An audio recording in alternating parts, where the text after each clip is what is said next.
অতএব ইসলাম যে সম্মান দেওয়া হয়েছে মহিলাদেরকে, সেই সম্মান পৃথিবীর বুকে কোনো ধর্ম কোনো মহিলাকে দিতে পারে নাই। সবাই বলে সুবহানাল্লাহ।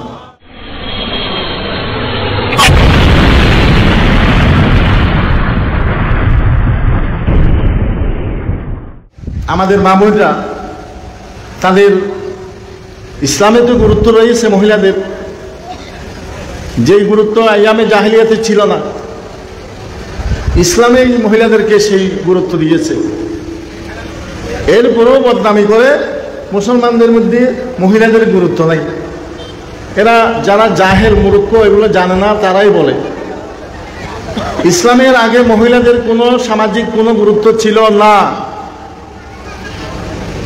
আল্লাহ রাসূল ঘোষণা করেছেন মায়ের পায়ের নিচে সন্তানের বেহেশত। সবাই বলে সুবহানাল্লাহ। পিতার পায়ের নিচে এই হাদিস তো বলা হয়নি। অন্যান্য ধর্মের মধ্যে মহিলাদের মিরাজ নাই, ইসলাম ধর্মে মহিলাদেরকে মিরাজ দিয়েছেন। সবাই বলে সুবহানাল্লাহ। বেশি দূর যেতে হবে না, হিন্দু ভাইদেরকে জিজ্ঞাসা করেন, হিন্দু ধর্মের মধ্যে মহিলাদের মিরাজ নাই। যা দেওয়া হয় বিয়ের সাথে একসাথে দিয়ে দেওয়া হয়, তারা মাতা পিতার কোনো অংশ পায় না। এটা আমি দ্বীনের কথা বলতেছি, ধর্মের কথা বলছি। আমার তারা বলবে যে পুরুষকে ডবল দেওয়া হয়েছে, মহিলাকে অর্ধেক দেওয়া হয়েছে। যারা প্রশ্ন করে তারা তো প্রশ্নই করতে থাকবে, সব প্রশ্নের জবাব আছে। মহিলারা মাতার কাছ থেকে পাবে, পিতার কাছ থেকে পাবে, স্বামীর কাছ থেকে পাবে। প্রশ্ন বুঝেছেন? এবং মহিলা বিয়ের শাদী দেওয়ার পর পিতা মাতার বাড়ি থেকে অন্য বাড়িতে চলে যায়, তাদের সংসার আলাদা হয়ে যায়।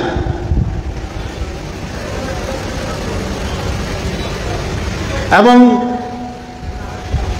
কোনো মাতা পিতা যদি মারা যায়, পুরুষ ভাই বোন যদি থাকে, ওই মহিলা যদি অবিবাহিত হয়, ওই মহিলার বরণ পোষণ বিবাহ দেওয়া সবগুলা ওই ভাইয়ের দায়িত্ব।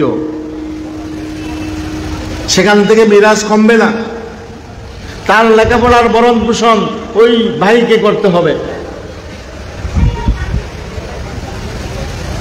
কিন্তু কোনো ভাই যদি থাকে, ভাইয়ের দায়িত্ব বরণ পোষণ বিবাহ ইত্যাদি এগুলা মহিলার দায়িত্ব নয়। যদি মহিলা করে বড় বোন হিসেবে, আন্তরিকতার কারণে, ভাই বোনের সম্পর্কের কারণে, সেটা ভিন্ন কথা। কিন্তু আল্লাহ এবং আল্লাহ রসুল ইসলামী শরীয়ত সেই দায়িত্ব মহিলাকে দেওয়া হয়নি, পুরুষকে দেওয়া হয়েছে।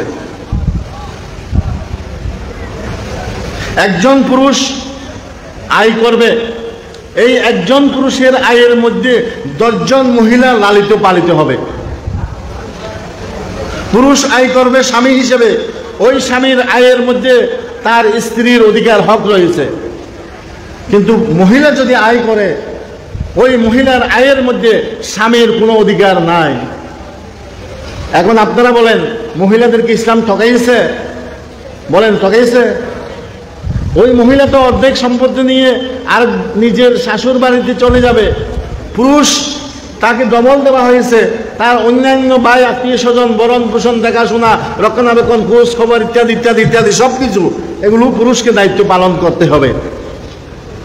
এইভাবে যদি পুরুষ দায়িত্ব পালন করতে থাকে ইসলামী শরীয়ত মোতাবেক, তাহলে ওই পুরুষের আর কিছু থাকে না। কিন্তু মহিলারকে যেহেতু দায়িত্ব দেওয়া হয়নি, অর্পণ করা হয়নি, অতএব মহিলারকে যা দেওয়া হয়েছে এগুলো থেকে যাবে। এগুলো কি হয়ে যাবে? থেকে যাবে। মহিলা যদি নিজের ইচ্ছা থেকে খরচ করে, দেখাশোনা করে, সেটা হলো ভিন্ন কথা, কিন্তু দায়িত্ব দেওয়া হয়নি।